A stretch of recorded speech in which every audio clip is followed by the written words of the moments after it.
नमस्कार दोस्तों, jetty classes के अंदर यूट्यूब देखने वाले सभी दोस्तों को मेरा गुड इवनिंग, राम राम।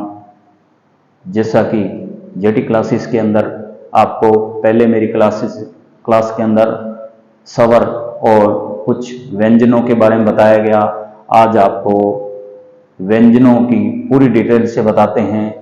आगे जैसे बोर्ड के एग्ज़ाम होते हैं, तीसरी क्लास, चौथी क्लास, आगे 10वीं क्लास, आगे हम कंपटीशन की बुक के अंदर कुछ इन्हीं प्रश्नों के अंदर हम बोर्ड के अंदर पूछे जाते हैं, आरपीसी के अंदर भी प्रश्न इनसे बनते हैं। आइए तो ज़्यादा वक्त न लेते हुए आपको वर्णों के बारे में बताते हैं। तो वर्ण स्वरों की सहायता से जो वर्ण बनते हैं, स्वरों की सहायता से ये व्यंजन बनते हैं, उन्हें वर्ण कहते हैं।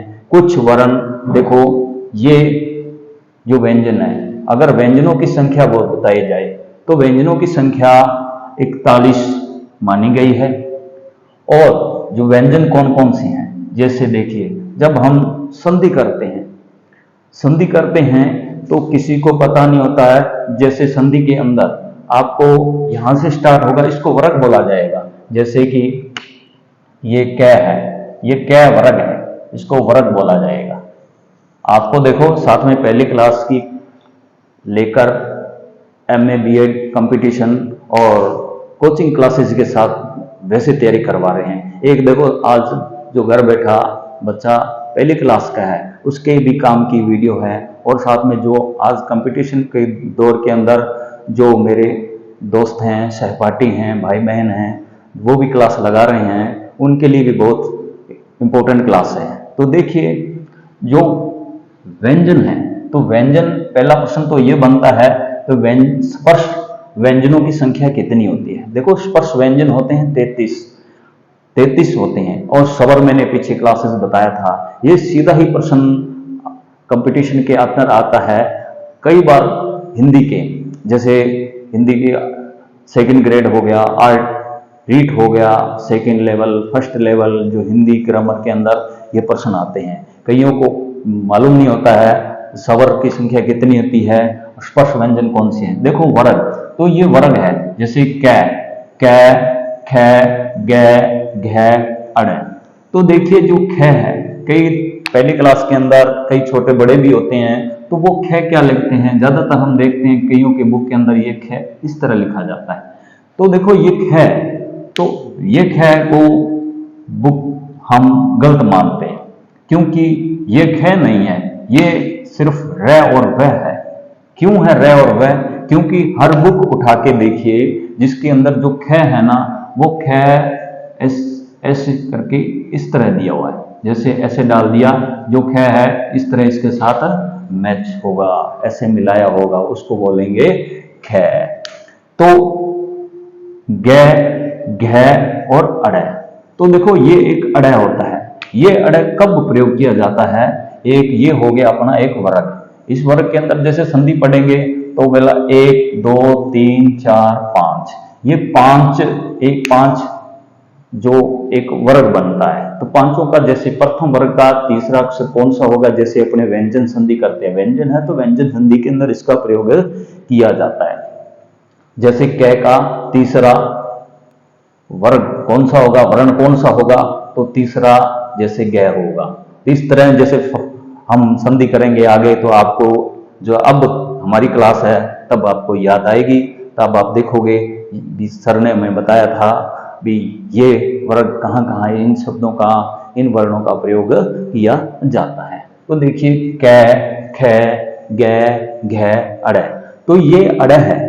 ये अड़, जहां पर देखिए, अगर हम कहीं पर कोई शब्द बना रहे हैं, ये अड़ है, देखिए यहां बिंदी लगती है, ये अड़, इसको अड़ बोलते हैं। अड़ कहां लगता है? जैसे शब्द बनता है ना, सड़क, सड़क, तो वहां अड़ प्रयोग किया जाता है। बहुत शब्द होंगे, वहां अड़ प्रयोग किया जाएगा, इसलिए वहां पर अड़ प्रयोग, शब्द प्रयोग किया जाता है।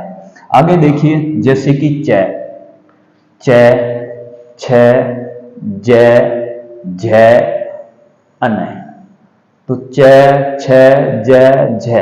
अब ये झ है, पहले बुकों के अंदर जो झ थे वो इस तरह लिखा जाता, झ से झंडा, झ से झंडा, क्योंकि ज्यादातर अपने कै ख बोलते हैं तो उनको बोलना आएगा तो कै कबूतर, ख खरगोश, ग गमला, घ घड़ी, अड़े खाली।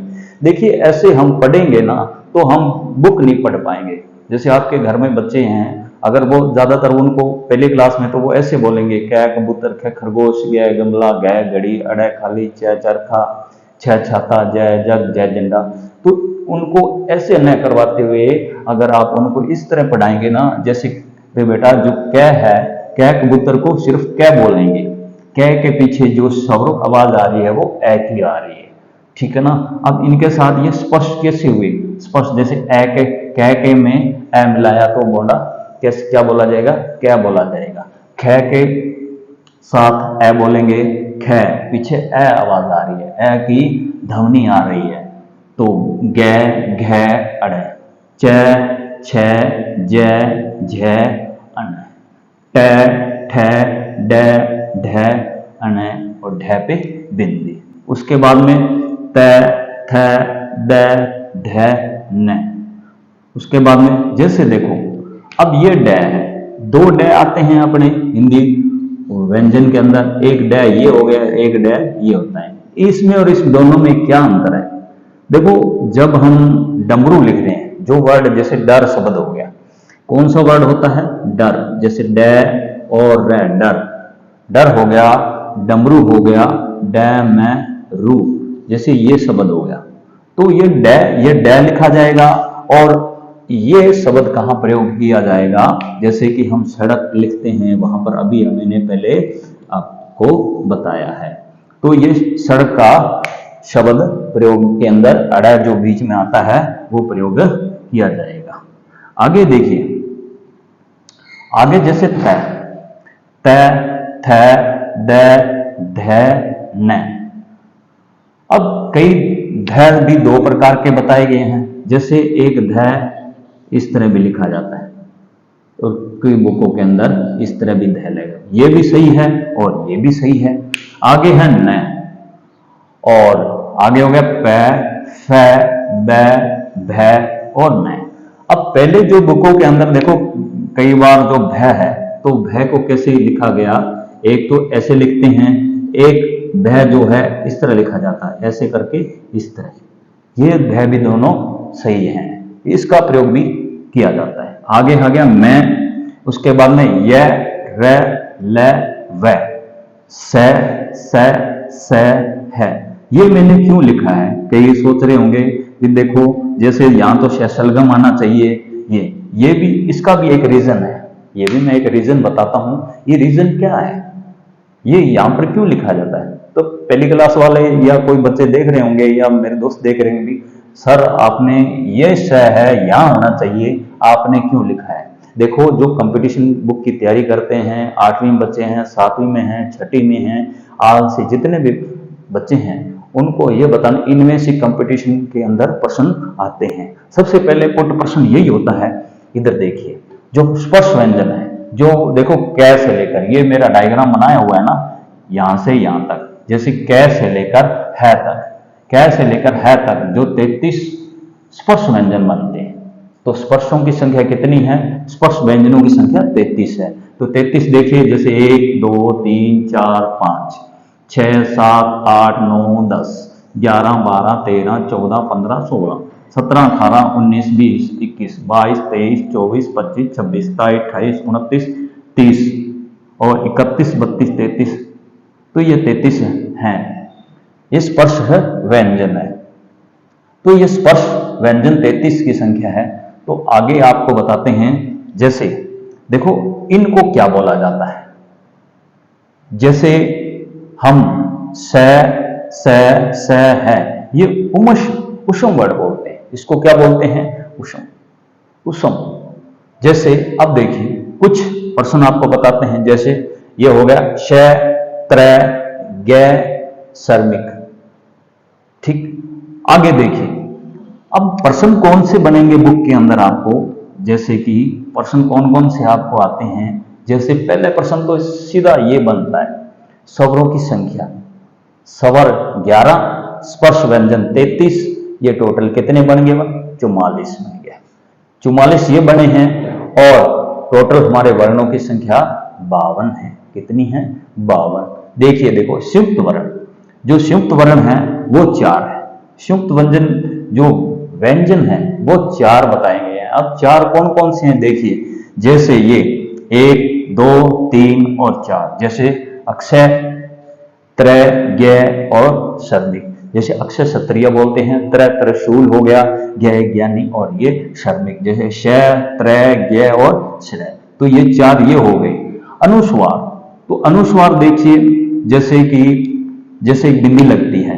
बिंदी कौन से लगती है? जैसे अंगूर के अंदर, अंग के अंदर इन पर बिंदी लगती है, इनको अनुस्वार, जो बिंदी ऊपर लगती है उसको अनुस्वार बोलते हैं। एक होता है चंद्र बिंदु, चंद्र बिंदु को भी, इन दोनों को हमने क्या माना है? एक संख्या मानी है। एक हो गया विसर्ग। अब देखो, विसर्ग संधि कहते हैं, कईयों को विसर्ग का चिन्ह का पता नहीं होता है। विसर्ग, उनको विसर्ग कैसे होता है? जैसे हम अह लिखते हैं, जैसे अनार स्वर के अंदर आता है, अंग के बाद में अह आता है। ये है जो अह के पीछे जो निशान लगे होते हैं ना, इस तरह जो 2 बिंदी लगी होती है, वो ही तो विसर्ग है। वही तो क्या होता है? विसर्ग है। जैसे इनका चिन्ह ये होता है। इनकी संख्या 1 मानी है। अब आगे है द्रविड़ गुण, ड पे बिंदी, ढ पे बिंदी, ये 2 हो गई, तो ये संख्या हो गई 8। अब 8 ये हो गई। अब देखिए संख्या, स्पर्श व्यंजन 33 और स्वर अपने 11, 44 हो गए। और 8 हमने ये, जैसे संयुक्त वर्ण हो गए, अनुस्वार हो गए, विसर्ग हो गए, द्रविड़ गुण हो गए, तो ऐसे 8 ये मिल गए। 44 और 8 कितने होते हैं? 52 होते हैं। 52 होते हैं। तो देखिए, ये 52 होते हैं, तो सीधा सा प्रश्न पेपर के अंदर बनता है क्या? इनमें से जो प्रश्न बनेगा वो किस तरह बनेगा, आगे काम कैसे आएगा? एक तो अपने इसको व्यंजन संधि के अंदर ये बिल्कुल हुबहू अपने को याद करना है। और जिन बच्चों, जो बच्चे हिंदी के अंदर कमजोर हैं, उनके लिए भी, उनको कैसे इनका प्रयोग किया जाता है। तो पहले जैसे घर के अंदर आप इनको ज्यादा नहीं तो 5 बार पढ़ो। पढ़ना कैसे है? कई बच्चों को तो कटवे नहीं आते। कटवे का क्या होता है? जैसे किसी से भी ऐसे अक्षर लिख के हाथ रख के बोलो, जैसे मैंने हाथ रख के इसको बोल दिया, तो ये क्या हुआ? ध। ऐसे अक्षर याद होना चाहिए। दूसरा, जैसे इस पर बोल दिया, ये क्या है? ब। जैसे इस पर रख दिया, ये क्या हो गया? ढ। और एक अक्षर जैसे इस पर रख दिया, ये क्या हो गया? ठ। अब जैसे इस पर रख दिया, मैंने बोल दिया, इसको बोल दिया ग। और जैसे इन अक्षरों को अपने एक बार कंडीशन, जैसे क, ख, ग, घ, अड़, च, छ, ज, झ, अन, ट, ठ, ड, ढ, न, त, थ, द, ध, न, प, फ, ब, भ, म, य, र, ल, व, श, स, ह, अक्षय, त्रय, ज्ञ और श्रय। तो इनको अपने बार बार, अगर 5 बार तो इनको बोला जाए, तो मैं कहता हूं एक बुक पढ़ने में आपको गति मिलेगी, तेज पढ़ोगे। कई बुक बच्चे पढ़ते हैं, धीरे धीरे से कै और ल कल बन जाता है, च और ल चल बन जाता है। तो इस तरह तो इस क्लास को, आपको आज की क्लास कैसे लगी? मेरे देखने वाले YouTube दर्शकों और मेरे मित्रों, आपके ही आशीर्वाद, आपके सहयोग से हम प्रयास करते जा रहे हैं। आपको ज़्यादा से ज़्यादा आपको जानकारी दे रहे हैं, देते रहेंगे। तो आपको ये वीडियो कैसे लगी? तो इस चैनल पर जाइए, एक बार सब्सक्राइबर जो घंटी का बटन है उनको दबाइए, और अपने दोस्तों को, मित्रों को और अपने आस पड़ोस जो बच्चे कोचिंग के अंदर नहीं जा सकते और इतनी महंगी फीस नहीं भर सकते, उनसे निवेदन है कि वो एक बार चैनल को सब्सक्राइबर करें। तो वैसे तो अपने घर पे वीडियो बच्चे आज के ज़माने में बहुत टिकटॉक वाली हंसी मजाक वाली वीडियो देखे, अगर हमें आधा घंटा 15 मिनट बच्चे अगर नॉलेज की क्लास देखी जाए, तो मैं कहता हूँ आगे जो बच्चा है वो कंपटीशन की तैयारी के लिए समझ सकता है, और साथ में जो बच्चा कमज़ोर है हिंदी के अंदर, आज के युग के अंदर बहुत बच्चे परफेक्ट होते जा रहे हैं, और उन्हें तो ज़्यादा वक्त के साथ इसी के साथ तो जेटी क्लासेस को ज़्यादा से ज़्यादा शेयर करें, कमेंट करें और लाइक करें और अपने दोस्तों को शेयर